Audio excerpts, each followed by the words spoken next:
Point d'exclamation ici, c'est Senior Actif, la chaîne des 60 ans et plus qui veulent rester acteurs de leur vie. Vous trouverez ici des conseils concrets, des idées inspirantes, des outils modernes. Et surtout une communauté bienveillante pour avancer ensemble. Pas question de ralentir, on évolue, on apprend, on bouge, on crée. Parce que vieillir, c'est vivre. En mieux. 1. Bienfait majeur, la stimulation cognitive à partir de 60 ans, le cerveau a besoin d'un petit coup de pouce pour rester vif.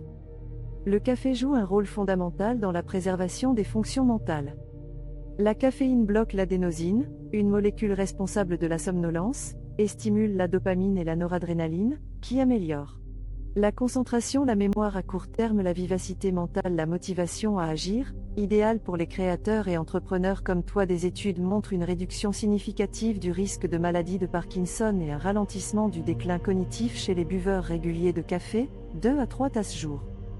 Il existe même des effets protecteurs sur la plasticité neuronale, c'est-à-dire la capacité du cerveau à s'adapter et à apprendre de nouvelles choses, oui, même à 60 ans et plus. 2. Le café contre le diabète de type 2. Le café contient des composés bioactifs, acides chlorogéniques, lignanes, trigonelline, qui améliorent la sensibilité à l'insuline, la gestion du glucose, la fonction pancréatique. Plusieurs méta-analyses, plus de 1 million de participants cumulés, montrent une réduction du risque de diabète de type 2 de 15 à 30% chez les buveurs réguliers de café. Le petit noir du matin égale prévention métabolique à long terme, à condition qu'il ne soit pas noyé dans du sucre ou du lait concentré sucré. 3. Protection cardiovasculaire, à dose modérée autrefois diabolisée pour le cœur, le café est aujourd'hui réhabilité. Il n'augmente pas le risque de maladie cardiaque chez les sujets en bonne santé. Il est associé à une diminution du risque d'accident vasculaire cérébral, AVC, et de fibrillation auriculaire, chez les buveurs modérés. Le café décaféiné a même montré des effets positifs similaires. Ce n'est pas que la caféine, ce sont aussi les antioxydants. Astuce santé. Si tu souffres d'hypertension ou d'arythmie, fais des tests avec du café filtré, doux, et sans caféine en excès. Sinon, 2 à 3 tasses jour sont considérées comme sûres, voire bénéfiques. 4. Antioxydants et longévité cellulaire. Le café est la première source d'antioxydants dans l'alimentation occidentale moderne.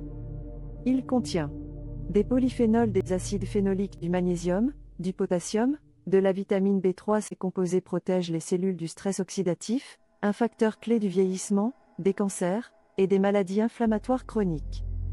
En clair, boire du bon café tous les jours, c'est comme prendre un élixir anti-âge en cachette. 5. Détox hépatique naturel. Le café protège activement le foie, notamment contre les maladies hépatiques grasses non alcooliques, NAFLD, les fibroses, les cirrhoses, les cancers du foie. Il agit via des mécanismes antioxydants et anti-inflammatoires. Effet notable des 2 tasses jour. Ton foie t'envoie une carte postale pour te remercier après chaque tasse. 6.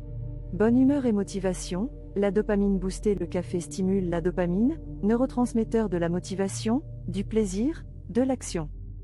Il a aussi un effet antidépresseur léger, démontré dans plusieurs études cliniques. Pour les personnes de 60+, parfois confrontées à des baisses d'énergie ou d'entrain, un bon café peut relancer la machine, restaurer la clarté mentale, aider à retrouver le goût, d'initier de nouveaux projets. Les inconvénients du café à 60 ans, à ne pas négliger. 1. Trouble du sommeil. La caféine met plus de temps à être éliminée avec l'âge, jusqu'à 12 heures. Elle bloque le sommeil profond et augmente les micro-réveils. Astuce, café uniquement le matin, idéalement avant midi. 2. Risque digestif. Peut aggraver reflux gastro-œsophagien, ergogastrite, colite irritable. Solution. Ne jamais boire de café à jeun. Choisir un café filtré et doux, arabica. Éviter les capsules à haute pression type espresso trop acide. 3. Effet sur la tension et le cœur. En cas de sensibilité, le café peut provoquer palpitations, arythmie, élévation de la tension artérielle. Conseil. Utiliser du café faiblement torréfié. Tester les versions décaféinées à l'eau, sans solvant chimique. 4. Déminéralisation. Trop de café favorise la fuite de calcium et magnésium. Risque accru de fragilité osseuse, ostéoporose surtout chez les femmes post-ménopausées. À faire. Boire de l'eau riche en calcium. Ajouter une source de magnésium, cacao cru, graines, légumes verts. Limité à 2 à 3 tasses max, dans le mil, comment tirer le meilleur des café après 60 ans? Conseil détail matin uniquement boire le café entre 6h et 13h max 100% arabica moins amer, plus doux, plus riche en antioxydants. Café bio et filtré. Éviter les capsules plastiques et café industriel. Toujours hydraté. Boire de l'eau avant ou après pour compenser la duresse. 2 à 3 tasses max jour. Dose optimale santé. Au-delà égale effet inverse. Varier les boissons alternées avec thé vert, chicorée, cacao cru alternative et ajout futé. Café plus cannelle. Stabilise la glycémie. Café plus collagène, boost pour les articulations et la peau. Café plus champignons médicinaux, Rési, Lionsman, boost cognitif. Matcha latte ou chicorée caféiné, alternative douce mais stimulante, flèche gauche end. Conclusion, café après 60 ans égale intelligence de VIE.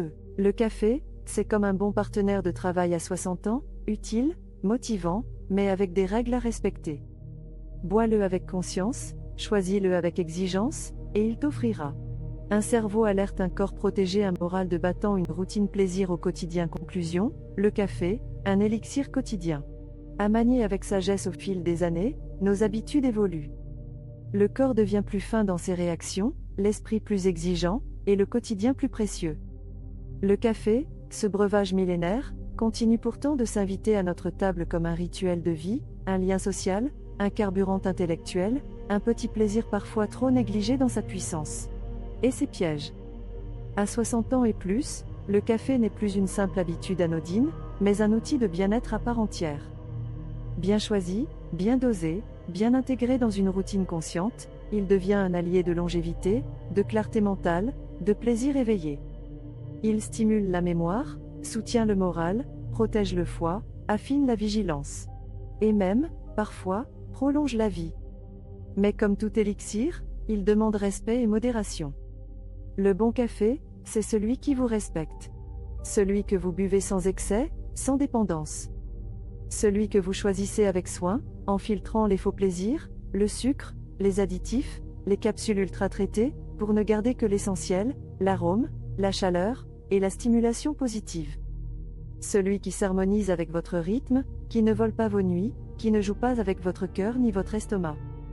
Celui que vous buvez par goût, pas par fatigue chronique. À cet âge où l'on peut enfin se réapproprier son temps, ses projets, son corps et son esprit, le café devient un compagnon de route élégant, discret mais précieux. Un café pris au soleil du matin, dans le silence ou en bonne compagnie, peut devenir une méditation, un démarrage conscient, un moment de présence à soi. Mais attention, le café n'est pas une béquille. Il ne doit jamais masquer une hygiène de vie bancale, une alimentation défaillante, ou un sommeil sacrifié. Il vient amplifier l'équilibre, pas le compenser. Alors oui, buvons du café. Mais buvons-le intelligemment. Buvons-le comme un art de vivre. Buvons-le comme un geste de longévité. Buvons-le comme un clin d'œil à notre vitalité persistante. Parce que l'énergie, ce n'est pas l'affaire des jeunes. C'est l'affaire de ceux qui savent l'entretenir avec finesse, choix. Et un bon arabica. Et vous, quel rôle joue le café dans votre vie aujourd'hui? Est-ce un carburant, une habitude, un plaisir? Partagez vos rituels, vos questions, vos découvertes.